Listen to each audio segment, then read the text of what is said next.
Welcome to this deep dive all about infant development. Yeah, we're going to be looking at the incredible transformations that happen those first 2 years of life. And we're going to be pulling some excerpts from this learning resource all about biosocial development in the first 2 years. It's really amazing how much happens in such a short time. It really is from, physical growth, brain development, even motor skills. It's a lot to unpack. So let's dive right in. And maybe just to kind of set the stage, let's start with just how quickly babies grow in those first 2 years. It's really remarkable. Their weight typically triples in the first year alone. Yeah, and then they grow, about 10 inches? It's incredible. Yeah, 10 inches in the first year. So imagine like your baby essentially becoming 3 times heavier in just 12 months. That's got to take a lot of energy, speaking of energy. Yeah, all that growing, it's got to be tiring. All that growing requires a lot of sleep. So let's talk about sleep for a minute. It's clearly crucial. I think we all know that. But did you know that the way we think about infant sleep is very much shaped by our own culture? Yeah, very much so. I mean, you might be surprised to learn that in some cultures, the idea of a baby sleeping alone in a crib is seen as almost a form of neglect. These cultures really prioritize co-sleeping, having the baby close to a caregiver throughout the night.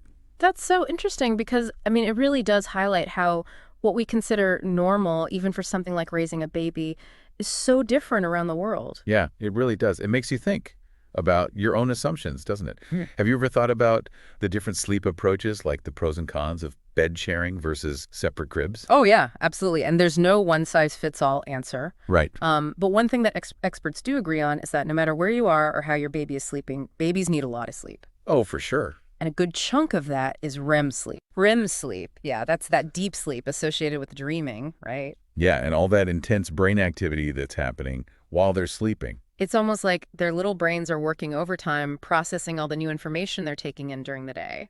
Exactly. And speaking of brains, maybe this is a good time to kind of shift gears a little bit and dive into the fascinating world of brain development. Yeah, please, let's talk about that. I'm always blown away by how much is happening inside those tiny heads. Did you know that by the age of 2, a child's brain is already 3/4 the size of an adult brain? It's remarkable, isn't it? So much growth in just 2 years. It really is. And one of the things I found really interesting in our source material here was this concept of head sparing. Yeah, head sparing. Can you talk a little bit about that? Yeah, so it's this fascinating mechanism where the brain actually prioritizes its own growth even if other systems in the body are struggling a little bit. Okay, so what does that mean, practically speaking, for parents? Well, it means that even if a baby is, let's say, experiencing some hardship, like maybe a temporary lack of food, the brain is actually the last organ to be affected. Wow. Which highlights just how crucial nutrition is in those early months. That's really reassuring, especially for parents, who might be going through a tough time, knowing that even if other areas are affected, if they can prioritize feeding their baby, their brains are going to be relatively protected. Exactly. The brain really knows how to take care of itself. So I'm curious, how does the brain actually develop so rapidly? It's not just about size, right? There's more to it. Right. There's a lot more to it than just size. It's about the connections that are being formed, the pathways that are being laid down. You can kind of think of the brain as a vast network of roads connecting different cities. Okay, I like that analogy. So those cities are different parts of the brain. And those roads are made up of neurons, which are the brain's specialized cells. And these neurons are connected by these little branches called axons and dendrites. And these connections allow different parts of the brain to communicate with each other. It's like sending messages along those rates. I see. So it's like a communication network within the brain. Now, you mentioned a word that I always hear about, but I'm never really sure what it means. Myelination? Yes, myelination. What exactly is that? So as those neural pathways or roads that we were talking about, as they develop, they get coated with this fatty substance called myelin. And you can almost think of it as adding insulation to a wire. Myelination makes those signals travel faster and more efficiently. So it's like speeding up the communication process within the brain. Exactly. And it's one of the reasons why babies are able to learn and develop so quickly. So are all these connections just forming automatically, or does experience play a role in brain development as well? Experience is absolutely crucial. Think about all the new things that your baby is exposed to every single day. The sights, the sounds, the smells, the tastes, the touch. Their brain is just on overdrive, making connections based on all this new information. It's amazing to think about how much stimulation they're getting. Yeah, and there's this incredible process called exuberance and pruning that happens. Exuberance and pruning, what's that? So early on in brain development, the brain actually forms tons and tons of connections, Yeah. many more than it will actually need. Okay, that's interesting. And then based on the child's experiences, some of those connections are strengthened and others are pruned away.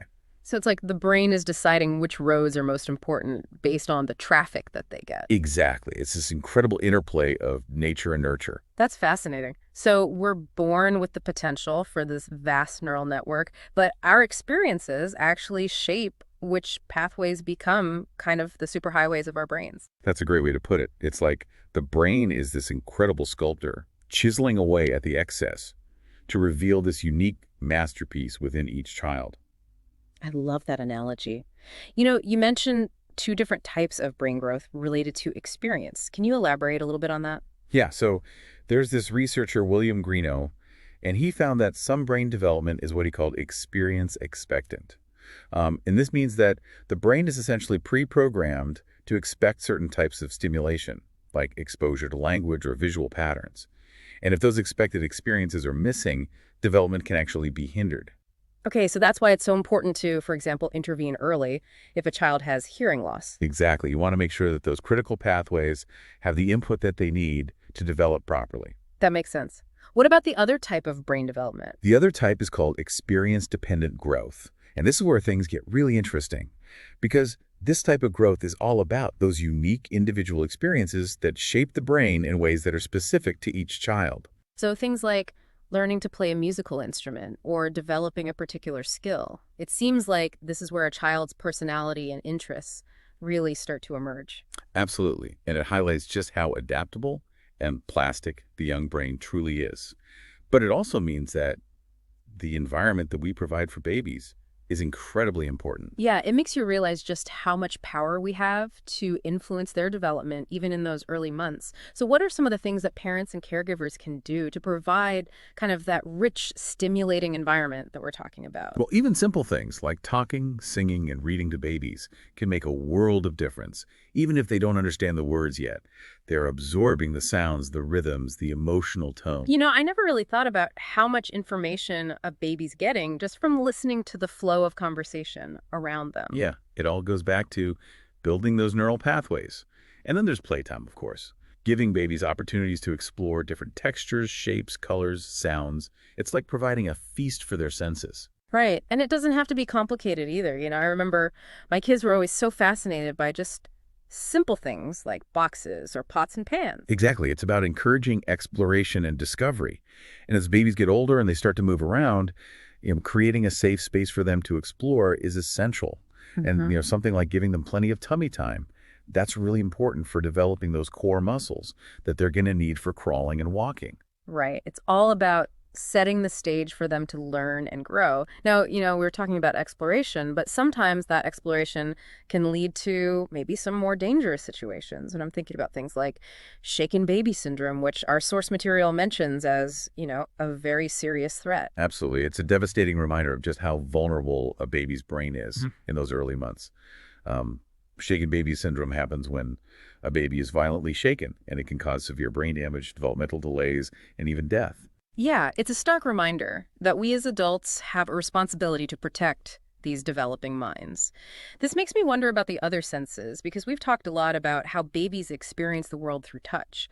But what about things like sight and hearing, taste, smell? How do those senses develop during this period? It's a great question, and it's something that we'll explore in more detail in the next part of our deep dive. Welcome back to our deep dive into infant development. Last time we were talking about all the amazing things happening in a baby's brain during those first 2 years. It really makes you appreciate just how much learning is taking place. But before we move on, I'm curious, you mentioned that we'd be exploring the other senses. So how do things like sight, hearing, taste, and smell develop in infants? You're right. We can't forget about those other senses. They play a huge role in how a baby experiences and understands the world.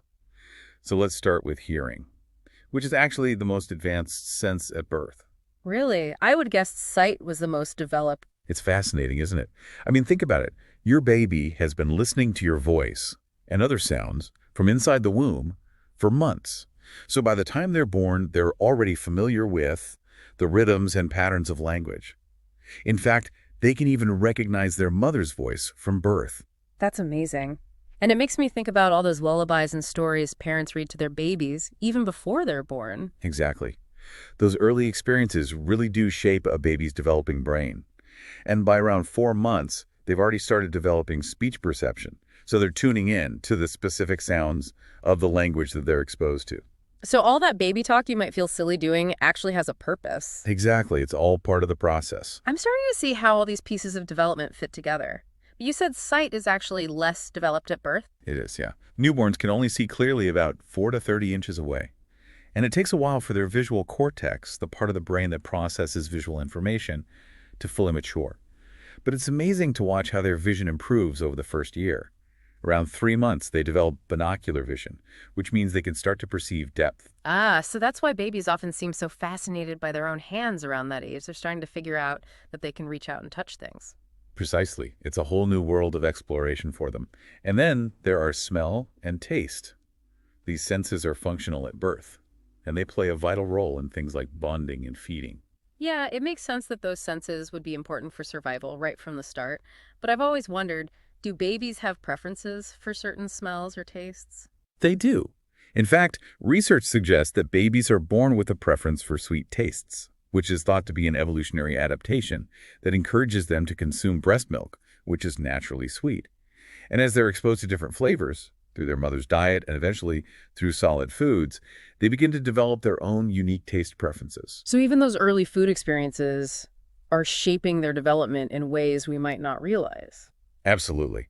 And speaking of shaping development, we can't forget about touch. Touch is so important for a baby's emotional and physical development. It's how they learn about the world, how they connect with their caregivers, and how they feel safe and secure. Yeah, it makes me think about all those cuddles and skin-to-skin contact that new parents are encouraged to give their babies. Yes, that early physical contact is incredibly important. It helps regulate a baby's heart rate, temperature, even their stress hormones. And it lays the foundation for healthy emotional and social development. But touch is also how babies learn about different textures, temperatures, and shapes. It's all part of sensory exploration. So all this sensory input is flooding a baby's brain. But what about how they move and interact with the world? What can you tell us about the development of motor skills? Think about those classic milestones. Sitting up, crawling, walking. It's amazing to watch how a baby's motor skills progress, isn't it? It really is. But it can also be nerve-wracking for parents when their baby seems to be behind on those milestones. I remember feeling that way with my first child. It's completely understandable to feel that way. But it's important to remember that there's a wide range of normal development. Some babies are early walkers, while others take their time. It's more important to focus on your baby's individual progress rather than comparing them to other babies. And keep in mind that motor development tends to follow a general pattern. What do you mean by a pattern? Well, babies typically develop motor skills in a head-to-toe direction, so they gain control of their head and neck first, then their trunk, and finally their limbs. They also develop from the center of their body outward, mastering movements of their arms and legs before they can control their fingers and toes. So those early attempts at grasping a toy or kicking their legs are actually important steps on the path to more complex movements. Exactly. And as their motor skills develop, it opens up a whole new world of exploration and learning. Think about it. Once a baby can crawl, they can explore their environment in a completely different way. Yeah. They can chase after toys, interact with objects in new ways, and even start to assert their independence a bit. It's like they're realizing they have the power to move themselves through the world, which must be so exciting for them. And this kind of brings us to the topic of health and survival. Yes, let's talk about that. We've already touched on the importance of nutrition, but there's so much more to consider when it comes to ensuring a baby's health and well-being. What are some of the key things parents should be aware of? Well, immunizations are absolutely crucial. Vaccines have been one of the most significant public health achievements in history. They've saved countless lives and protected children from potentially deadly diseases. So it's so important to follow the recommended immunization schedule to give your baby the best protection possible. I know some parents are hesitant about vaccines, but the science is clear. They're safe and effective. You're right. It's understandable to have questions and concerns. But it's important to get information from reliable sources, like your pediatrician or reputable health organizations. And speaking of health concerns, one topic that's always top of mind for parents is sudden infant death syndrome, or SIDs. It's such a scary and heartbreaking thing to think about. Can you tell us more about it and what parents can do to reduce the risk? Absolutely. SIDs is the sudden unexplained death of an infant, younger than 1 year old, usually during sleep. While the exact causes are still unknown, research has identified certain risk factors. What are some of those risk factors? Putting babies to sleep on their stomachs is a major one. Back sleeping is always the safest position. Other things like soft bedding, overheating, and exposure to cigarette smoke also increase the risk. So, creating a safe sleep environment is crucial, but what about other health challenges? Well, we've talked about the importance of nutrition. But unfortunately, malnutrition is still a major problem in many parts of the world. And it can have devastating consequences for a baby's development, leading to stunting, wasting, and a host of other health issues. Yeah, it's a stark reminder that we don't all have equal access to resources, and that there's still so much work to be done to ensure that all babies have a healthy start in life. What are some of the signs of malnutrition that parents should be aware of? Well, one obvious sign is slow weight gain, or even weight loss. You might also notice that your baby has low energy, doesn't seem interested in feeding, Mm. or has dry skin and brittle hair. If you notice any of these signs, it's important to talk to your doctor. Early intervention is key when it comes to addressing malnutrition. It sounds like there's a lot for parents to be mindful of during these first 2 years. But in addition to all these practical things, what about the emotional side of things? How can parents and caregivers foster a sense of security and well-being in their babies? That's a great question. And it's something we'll dive into in the next part of our deep dive. We'll be talking about the power of responsive caregiving and how those early interactions shape a baby's emotional and social development. Welcome back to our deep dive into the incredible world of infant development. So far, we've covered a lot of ground, from the amazing transformations happening in a baby's brain to those remarkable milestones like crawling and walking. But what really stuck with me is this idea that even the simplest interactions, like talking and singing to your baby, can have such a profound impact on their development. It's true, isn't it? Those everyday moments are the building blocks of a baby's emotional and social growth. You mentioned responsive caregiving at the end of the last part. What exactly does that look like in practice? It sounds like it's more than just meeting a baby's basic needs. You're absolutely right. Responsive caregiving is all about tuning in to your baby's cues and responding to their needs in a way that's sensitive and consistent. It's about creating a secure and loving bond that lets your baby know they're safe and understood. So it's about picking them up when they cry, comforting them when they're upset, feeding them when they're hungry. Yes, but it goes beyond that. It's also about recognizing those subtle cues, like a change in their facial expression or body language that might indicate they're tired, overstimulated, or just need a little extra attention. It sounds like it's about being present and attentive to their needs, both big and small. Exactly. It's about creating a dance between you and your baby, where you're both responding to each other's cues and learning to communicate in a way that builds trust and connection. I love that analogy of a dance. It makes so much sense, but it also sounds like a lot to handle, especially for new parents who are already feeling overwhelmed. It can be challenging, there's no doubt about that. But one of the best things you can do is simply observe your baby. Watch how they react to different situations, what soothes them, what makes them smile, what frustrates them. The more you observe, the better you'll become at understanding their unique needs and preferences. It's like you're becoming a detective, searching for clues about how best to support your baby's development. That's a great way to put it. And remember, responsive caregiving isn't about being perfect. It's about being present, being attuned, and doing your best to respond in a way that's loving and supportive. So, what are some specific things parents can do to foster that sense of security and well-being in their babies? One of the simplest yet most powerful things you can do is simply talk to your baby. Narrate your day, tell them stories, sing them songs.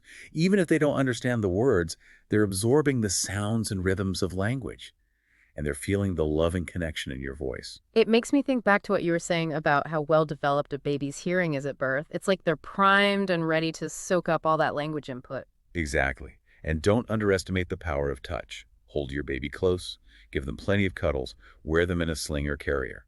That physical contact helps them feel safe and secure, and it releases all those feel-good hormones that promote bonding and attachment. It's incredible to think about all the benefits that come from something as simple as a hug. It really is. And as your baby gets older and starts to explore their world more independently, Remember to create a safe and stimulating environment for them to learn and grow. Give them opportunities to crawl, climb, and explore different textures and objects. But it's also important to set limits and boundaries, right? Absolutely. As your baby becomes more mobile and assertive, you'll need to start setting some gentle boundaries. This is all part of helping them learn self-regulation and social skills. But it's important to do it in a way that's respectful and understanding, not punitive. So it's about finding that balance between giving them freedom to explore and guiding their behavior in a way that's appropriate for their developmental stage. You got it. It's all about creating a supportive and nurturing environment where your baby feels loved, safe, and empowered to learn and grow. This deep dive has been such an eye-opening experience. I feel like I have a whole new understanding of what's happening during those first 2 years. It's amazing, isn't it? Yeah. To think about all the complex processes and milestones that are unfolding in such a short amount of time. It really makes you appreciate the incredible resilience and adaptability of babies, but it also highlights just how important our role is as parents and caregivers in shaping their development. We've covered a lot in this deep dive. The rapid growth, the incredible brain development, the sensory and motor milestones, the importance of nutrition and a safe environment, and the power of responsive caregiving. But one thing I want to leave you with is this. What's that? Never underestimate the power of simply being present with your baby. Put away the distractions, tune into their cues, and savor those precious moments. You won't regret it. That's such a great advice. It's a reminder to slow down, to pay attention, and to cherish this incredible journey. Thank you for joining us on this deep dive into the fascinating world of infant development. We hope you've gained some valuable insights and maybe even a renewed sense of wonder about those first 2 years of life.